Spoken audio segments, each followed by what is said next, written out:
When someone accidentally threw away the school play costumes, oh no! Replacements were shipped with FedEx, and with picture proof of delivery, everyone could focus on the perfect opening night. FedEx, where now meets next. For residential delivery only. Today on CityCast Chicago, what happens when a person is reported missing in Chicago? Trina Reynolds-Tyler with Invisible Institute and Sarah Conway with City Bureau have spent the last 2 years investigating how Chicago police handle these cases. Their new series is called Missing in Chicago, and they tell us why many families feel the city and CPD isn't taking their stories seriously enough. It's Monday, November 27th. I'm Jacoby Cochran, and this is what Chicago's talking about.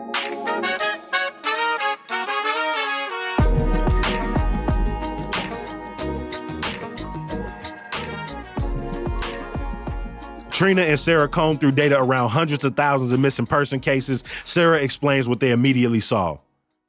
Complaints around how police handle missing persons cases, complaints that Chicagoans had made about someone who had gone missing. When we started looking at those complaints, we saw that most of them were made by Black women for their children.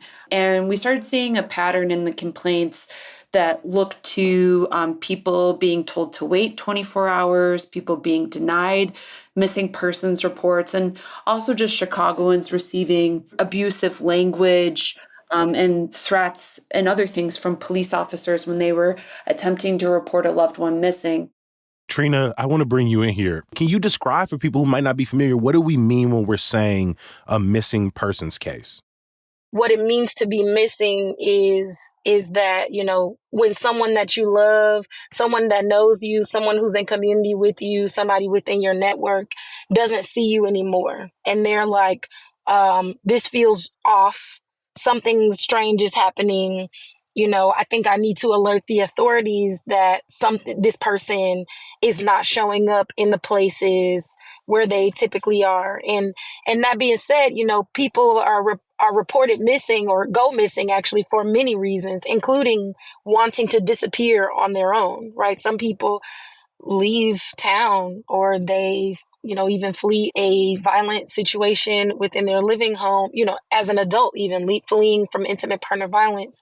The reason why folks report missing persons cases to Chicago police and law enforcement in general is because it's the law enforcement's, duty, role, responsibility to locate that missing person and just make sure they're fine. Now, just because a person is located doesn't mean that whoever filed the missing persons report on them is allowed to know their location, what they're doing, right? But ultimately, missing persons cases operate as a function of well-being checks. Yeah. This person is no longer here. Something feels wrong. If I let law enforcement know, they have the ability to make sure that this person is alive, is okay, and can get that person to wherever they need to be, whether it is like with their loved ones consensually, right? Or whether it is that person says, oh, I've been found, and actually I don't want to be. Leave me be. Let me be, right. You're looking at mostly 2000 to 2021. How many cases are we talking about in that time frame?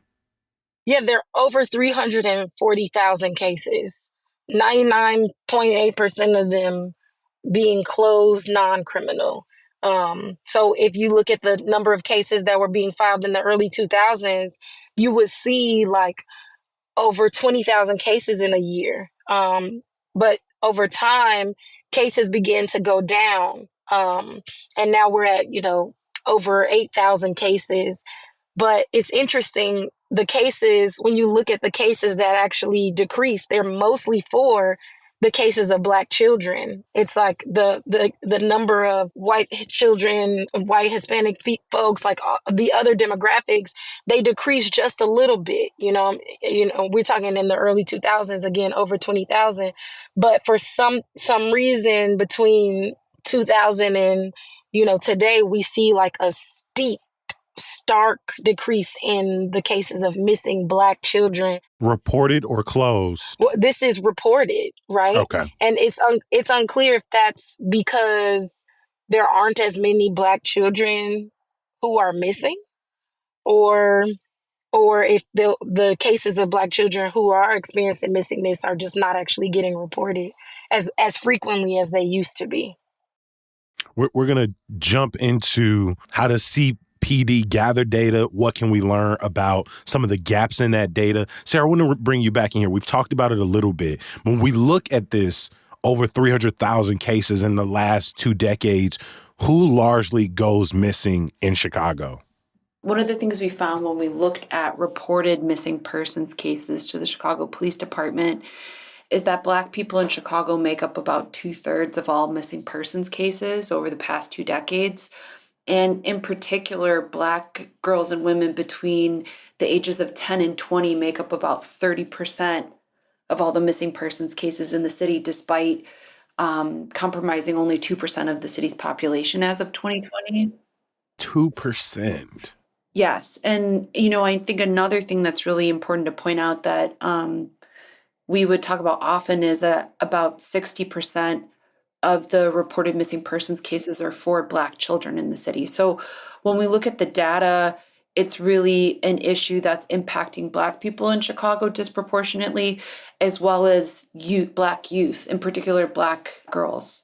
I mean, Trina, when we're looking at those cases, right, hundreds of thousands that have been opened, you say about 99% of those get closed every year. What does that look like for a missing persons case to get closed? Can you kind of break down that a little bit?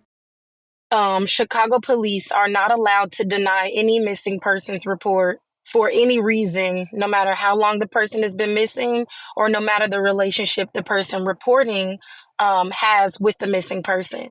When you enter this database, of missing persons, it's put into leads, a state police database, NCIC, which is the FBI files, and then, of course, CPD has their own data structures.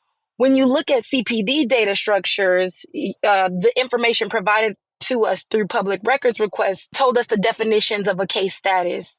There's language related to like a cleared case, meaning, someone was arrested and prosecuted.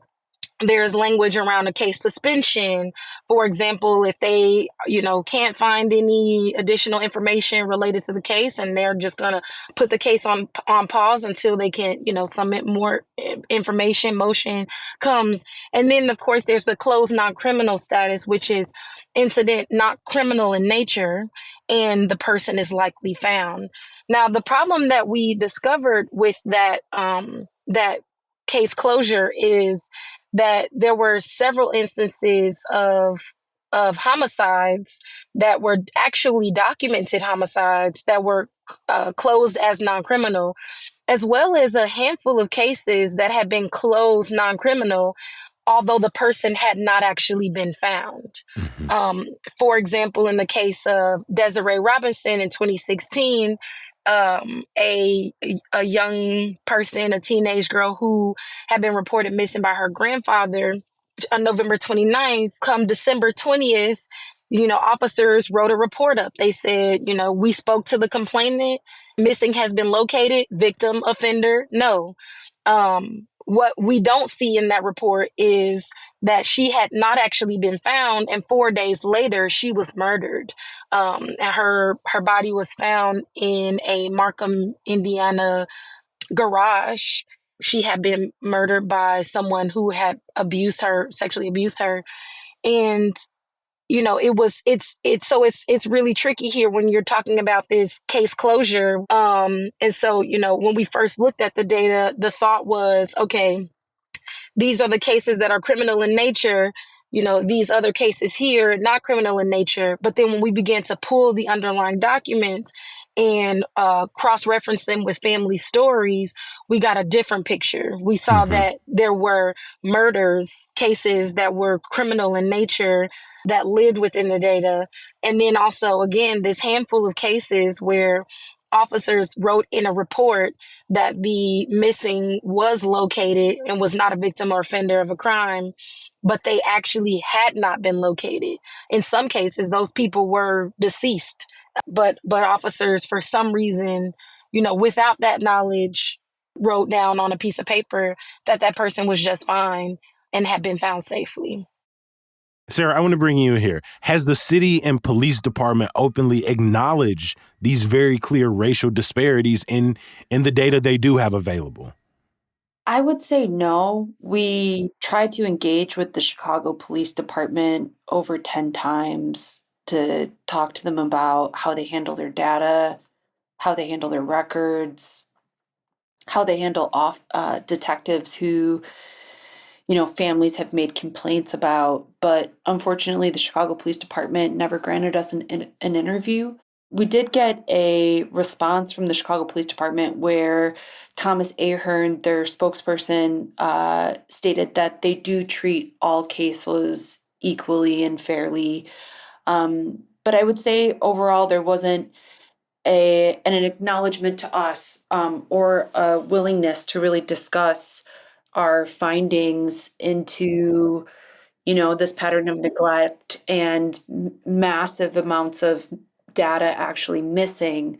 So we can only, as reporters at City Bureau and Invisible Institute, point to, the police records that we have that definitively show enormous gaps in data, discrepancies in case closure procedures, as well as testimonies that come from interviews and are in underlying investigative documents about how police respond to these missing persons cases. When looking at the data, it's important to note these gaps because, like, law enforcement can say, we treat these cases equally, across zip code, etc. But, like, their data does not even allow them to come to such conclusions. Yeah. The information is missing. And so, like, you're not able to see that. Their data systems are not equipped for them to definitively say, oh, we treat these cases as equal across zip codes, race. Like, the data is literally not there in so many cases to make such assertions.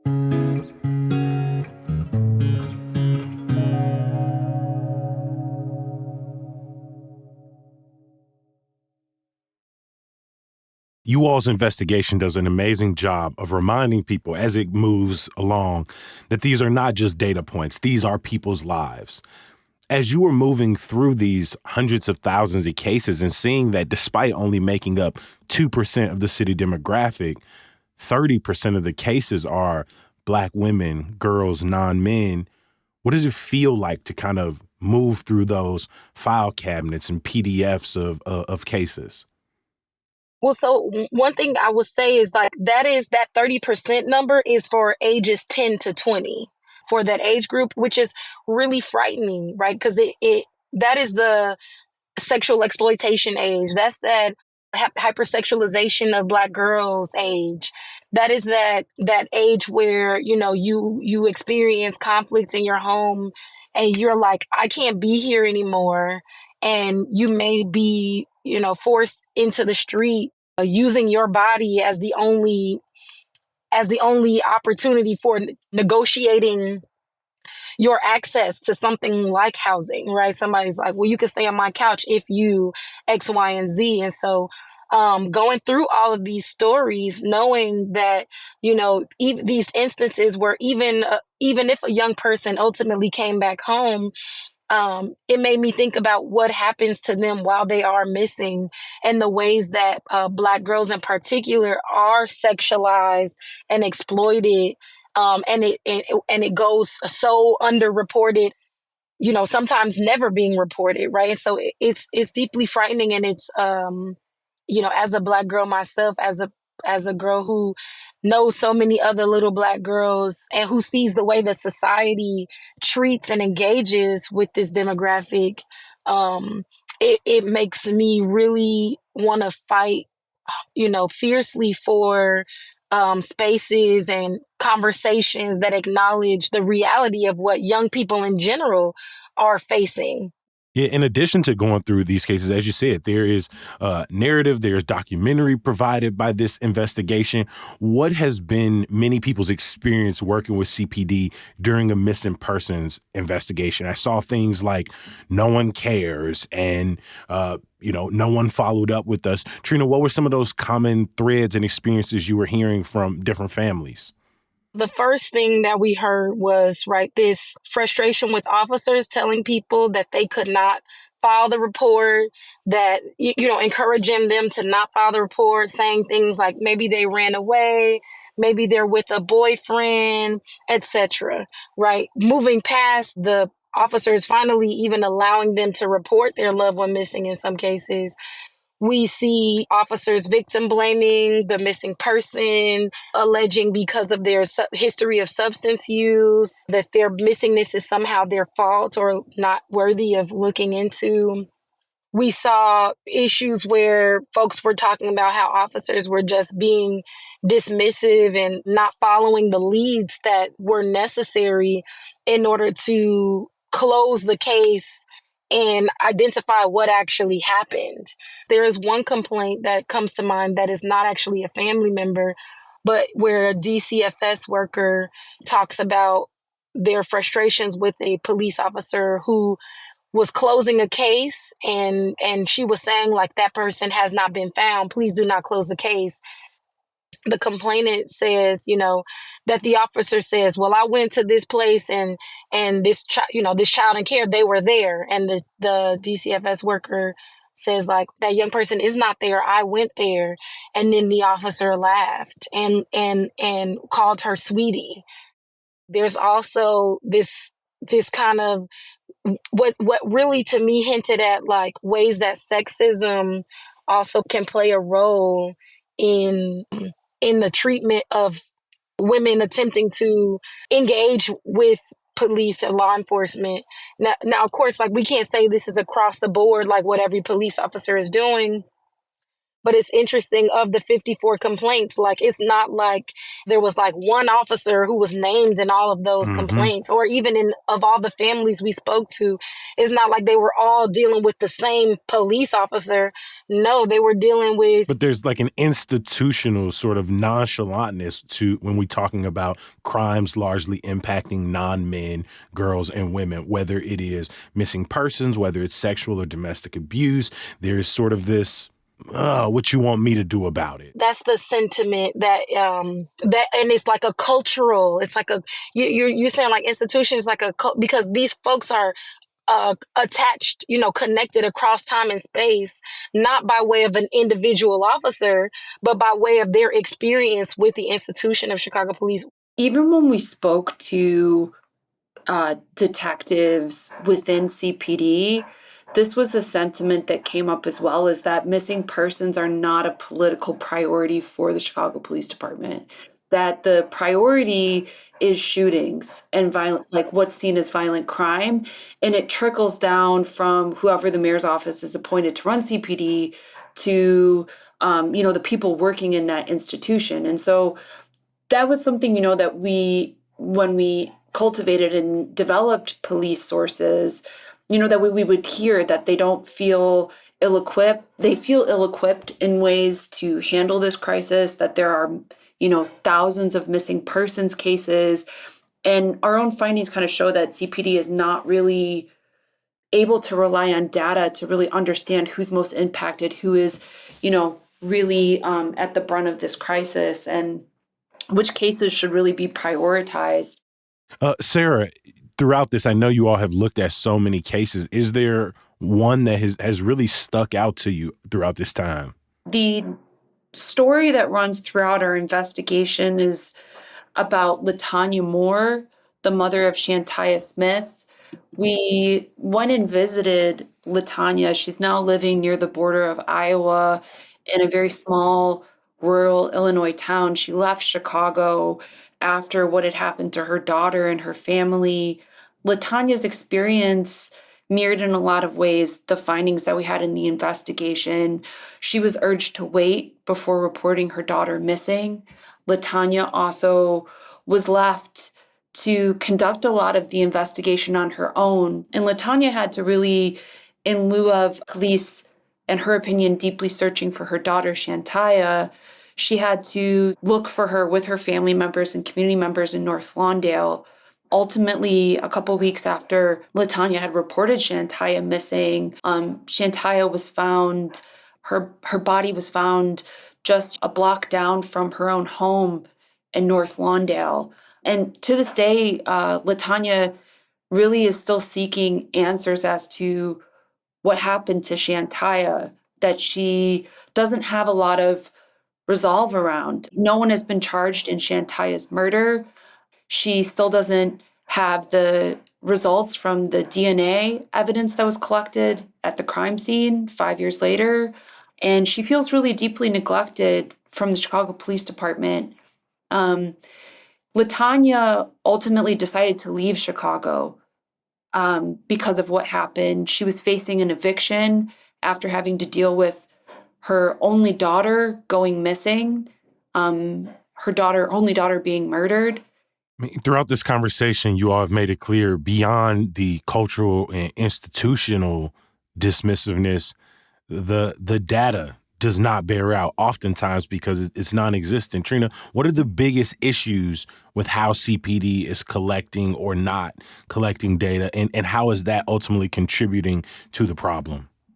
So I think the first thing to note is that missing persons is one of the last incidents that is on paper form. And so you can imagine it takes a lot of time for it to go from a beat cop who is writing a report for them to phone in to the missing person section, who will then notify the leads and NCIC folks, but then for that paper to make its way to the detectives and then for it to be distributed to the detectives. It's like this information is going from a piece of paper into a database. And so like, in some papers, we don't see an officer arrival time at all.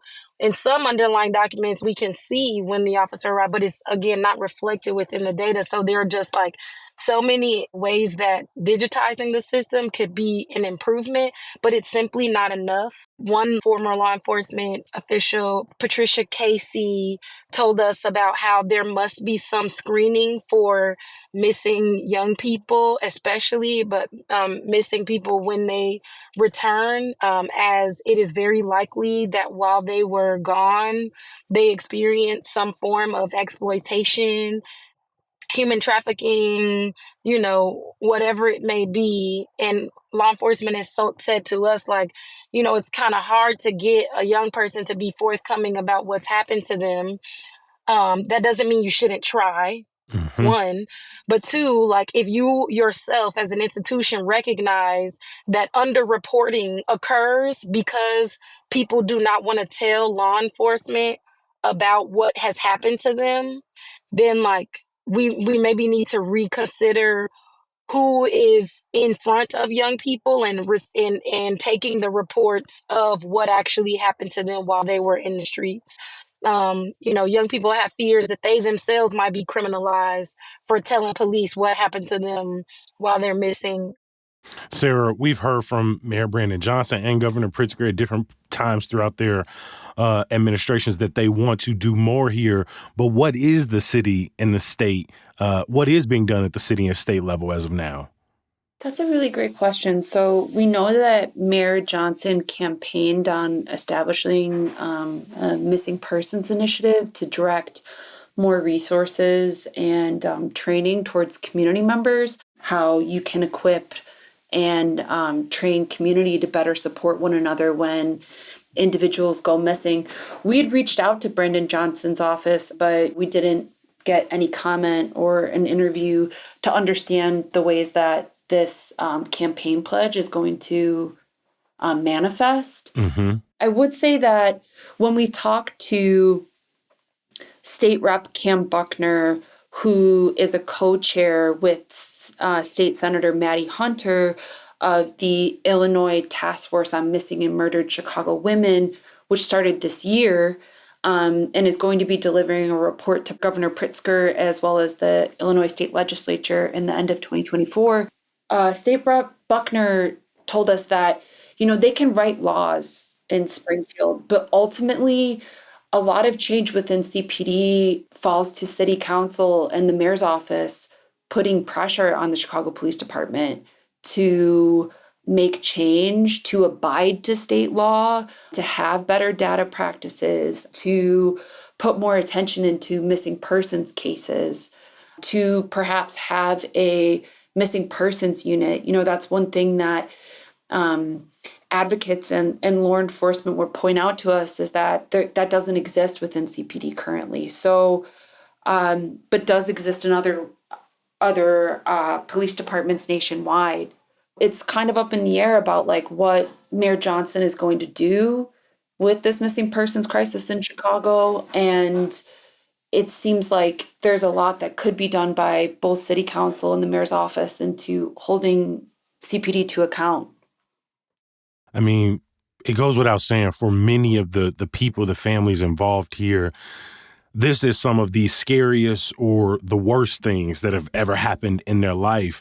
But it's one of those topics that I feel like is just in the shadows that we never talk about. We just hope and pray it never happens to us. Trina, if you suspect someone has gone missing, what can you do? And what are your rights, essentially, as people look at this investigation and may leave feeling a little bit hopeless?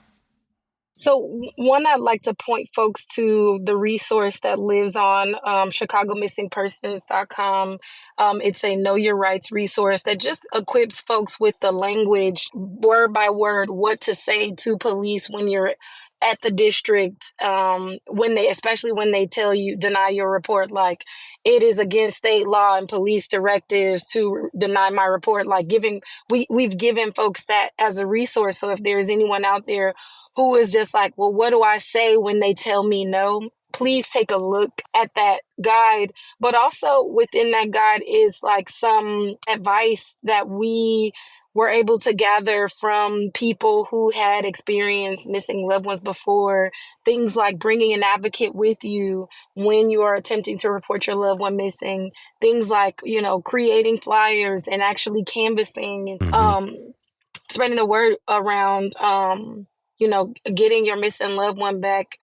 What this reporting has shown me through and through is that this will take community. In those moments, community gives you hope. And so I just want to make sure to name, like, do not attempt to suffer in isolation. Like, speak your piece, people care. And a lot of times, in this time of crises, community will really hold you down and support you in your grief, in your search, in your processing. I mean, obviously you all, really gave space to a lot of these families who did not feel seen, who did not feel heard, to, as you just said, Trina, to speak their mind, to speak their piece, to try to not suffer in isolation. Sarah, what were you hearing back from families about what was it like for them to share their stories kind of outlined in this way? Well, I think that for Trina and I, like, connecting with the families and learning about their loved one was one of the brightest parts of this reporting. The way that people's love endures for women and girls in their life, and the way that a lot of women or like femme identifying people, they've put so much labor and fight into keeping their loved one's memory alive. I think one thing that we found in talking to the families is that they were happy that we weren't just talking about, like the trauma or their pain, but that we were really wanted to understand their story, but we were looking into overarching systemic patterns within CPD. Because I think that a lot of these families want to see justice, and they want other families in the future to not go through the same thing that they went through.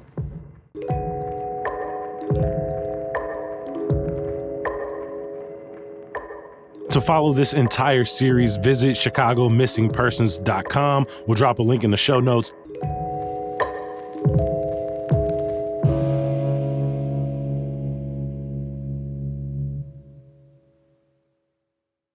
Before we let you go, a mysterious illness is affecting dogs across Illinois. Yes, big and small. To learn more, head over to our website at chicago.citycast.fm.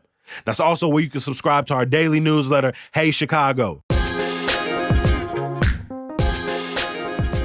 Now, of course, I'm not going to leave you with just some puppy panic. If you're new here, we end every CityCast episode with some good news. This Thursday at 7 p.m., you can join me at the Promontory in Hyde Park for Karaoke Storytellers. The homie Lisa Beasley is back in the building, performing another one of her dope-ass characters. This is my last live show of the year, so hopefully you can come out and celebrate with us. You can find ticket links in the show notes.